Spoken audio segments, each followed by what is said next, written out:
சென்னை மெட்ரோல இவங்க தான் போணும், இவங்கலாம் போக்கூடாதுன்னு சொல்லி ஒரு சட்டம் இருக்குமோ போல நமக்கு தான் தெரியல. ஏன்னா நேத்து ஆஃபீஸ் போலாம் அப்படின்னு சொல்லிட்டு மெட்ரோ ஸ்டேஷன்ல வெயிட் பண்ணிட்டு இருக்கேன். ஒரு வயதான அம்மா, ஒரு பழைய சேலைய கட்டிட்டு மெட்ரோ ஸ்டேஷன்ல நடந்து வந்துட்டுருக்காங்க. அப்ப பக்கத்துல இந்த 2 பெண்கள் சொல்லி பேசிக்கிறாங்க. "இங்க பாரேன், இவங்கலாம் கூட இப்ப மெட்ரோல போறாங்க" அப்படின்னா, "இவங்கலாம்" அப்படின்னு சொல்லும்போது எனக்கு அந்த வார்த்தைக்கு அர்த்தம் புரியல. ஏன்? அவங்க பார்த்தாலே தெரியுது வறுமையில இருக்கிறவங்க, பொருளாதாரத்தில பின்தங்கியவங்க. ஆனா அவங்க யாரும் வந்து நம்மகிட்ட டிக்கெட் எடுத்து குடுப்பா, நான் மெட்ரோல போணும் அப்படின்னு கேட்கல. அவங்க உழைச்ச உழைப்புல அந்த காச வச்சு டிக்கெட் எடுத்து அவங்க மெட்ரோல பயணம் பண்றாங்க. இதில மத்தவங்களுக்கு என்ன வந்துச்சு? குறிப்பா படிச்சவங்க.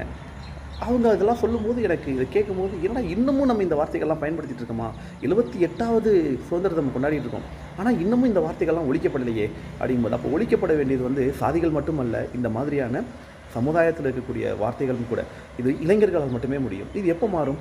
பொருளாதாரத்தில, சமுதாயத்தில பின்தங்கி இருக்கக்கூடிய மாணவர்கள், குறிப்பா அரசு வேலைகள்ல வந்து உட்காரும்போது மட்டுமே இது மாற்றப்பட முடியும். மாற்றப்பட வேண்டும். வாழ்க தமிழ்! வளர்க இந்தியா! ஜெய் ஹிந்த்!